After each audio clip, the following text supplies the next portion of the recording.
And both of them, Falls Church had an independent school system. That's one of the reasons why they became an independent jurisdiction. And while they were not necessarily wanting to be a segregated school, because of the politics of the time, they were reluctant to go forward with desegregating the schools. But when the Arlington schools desegregated, they said, that's it. We're going to do it too. And Mrs. Thackeray and Mr. Olam talk about how the community, particularly Mary Ellen Henderson and Evie Henderson and the Tenners were part, the Costners were part of seeing that that desegregation movement was peaceful and that it was complied with by the students and the parents. We've talked to a number of students, black and white, who were part of those early classes, and they have some really interesting stories to tell. One of the things that I'm most impressed with was when Marion Costner was a student. She came in the early grades of high school and had a difficult time in some ways, but in another way, she forged relationships with other students, black and white, and when it came time for their graduation prom, of course, the kids all included Marion, and somehow the facility that had been proposed as the location for the prom found out that there was an African American child in the class and said, she's not welcome here. Well, that particular evening, the children got together and said, if Marion can't go, none of us will go. They had scheduled it at a country club. And as you know, in the 1960s, most African Americans weren't allowed to go to most country clubs. Unless they were working there. Right. Yeah. So the children took it upon themselves That's to a seek great out a story. location for the prom to be held, and Marion went. And from what I understand, they all had a good time. But it impresses to me the way that the younger people took charge of what they felt was an injustice. We've talked to a number of the students who talk about when the boys would go to play basketball or football in Southern Virginia, and here they had these African American youth on the team. The white teams that they were playing would call names and make very terrible statements about the African American youth. Their fellow students would take up for the African Americans and would fight the other white teams because they were victimizing the black teams, the black classmates. So there was a very different dynamic. I talked to one gentleman, a local businessman, who wrote to me and told me about his experiences. He always knew that the schools were segregated. He saw African American children playing near his neighborhood, and he couldn't figure out why they weren't in school with him. And finally, when they did integrate the schools, he said it was not the students who had a problem. It was the parents and the teachers. And from 3rd, 4th, 5th grade, the kids were fine. It was when they got to high school, when the parental expectations were that they should self-segregate, that they would submit to the pressure of their families to kind of keep to themselves rather than to continue fraternizing or enjoying the company of their interracial alliances and friendships. Ed, you have something you want to show? And hold on 1 second before you start that. I just wanted to remind you to keep in mind that your microphone is my primary source of audio. So when she's speaking and you're taking deep breaths, you know, because you kind of just sort of settling in, I'm hearing all that. And like if you move a book around and papers while she's speaking, it's kind of blending with her. Okay. Did you see the black voters in here? No. I thought you were pointing I to know. some. No. Do you think I should go off to the other room and find the page? So We can you find it see it afterwards, because before? it's pages Okay. for the library. Okay. Yeah, we can look So- at it anytime. So Ed, you had something that, Yeah, I'd like to talk more about the NAACP and school integration. okay, And, you know, in 1918, you know, the NAACP started out with the charter as the Falls Church and Vicinity NAACP.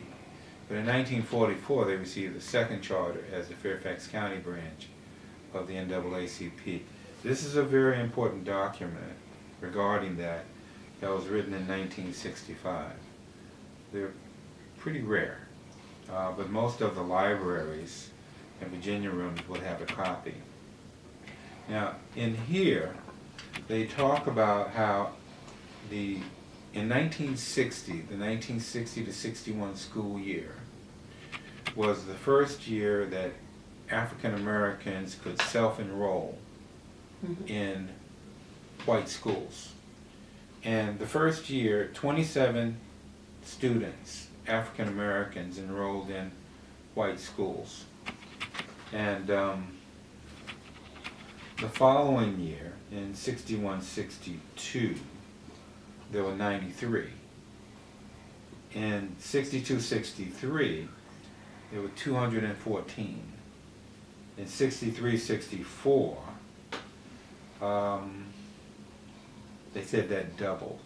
And in 64-65, 1/3 of the county's Negro children attended integrated schools. The next year, 65-66, you know, the handwriting was on the wall. And they went ahead and, oh, everybody just come on, you know. You know, and from there forward, you know, Fairfax County had integrated schools. So pretty much, I mean, we're talking almost 12 years after Brown versus Board of Education.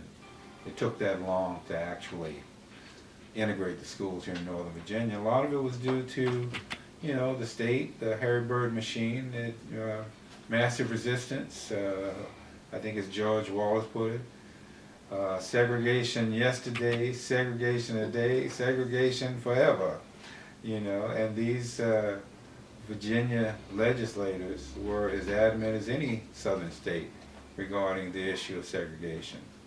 so what about the self-appointment? Can you talk a little bit about that? The How that- self-enrollment? Yeah, how that worked? Well, yeah, I think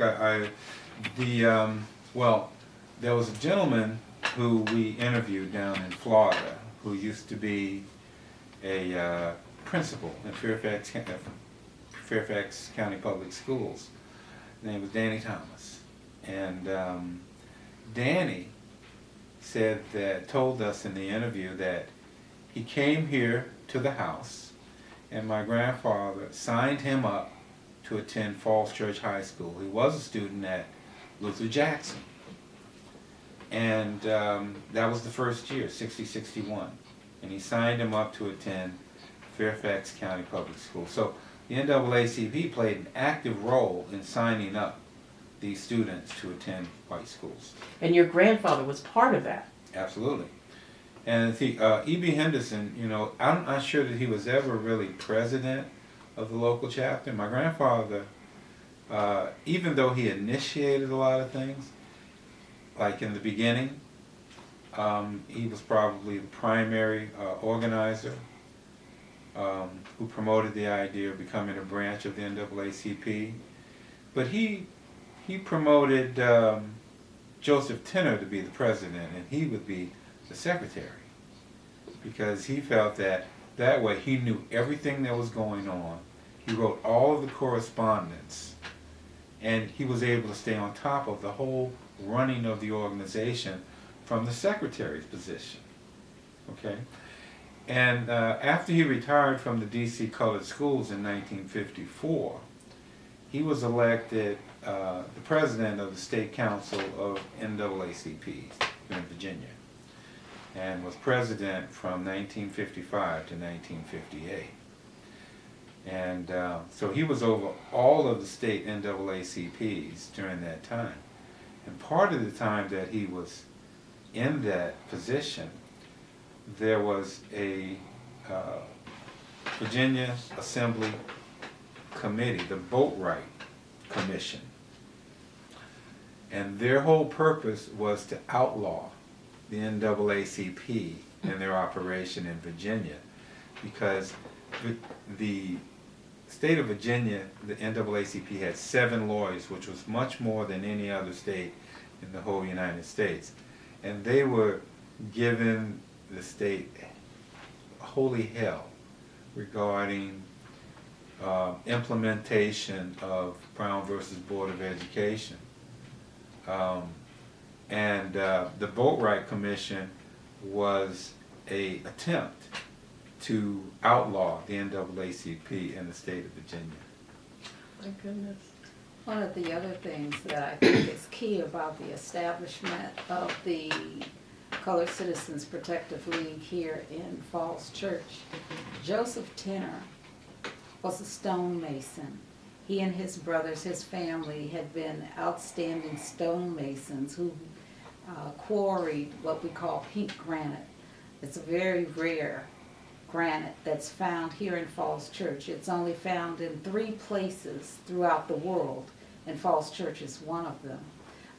Part of their signature architectural feature, was the Gothic arch.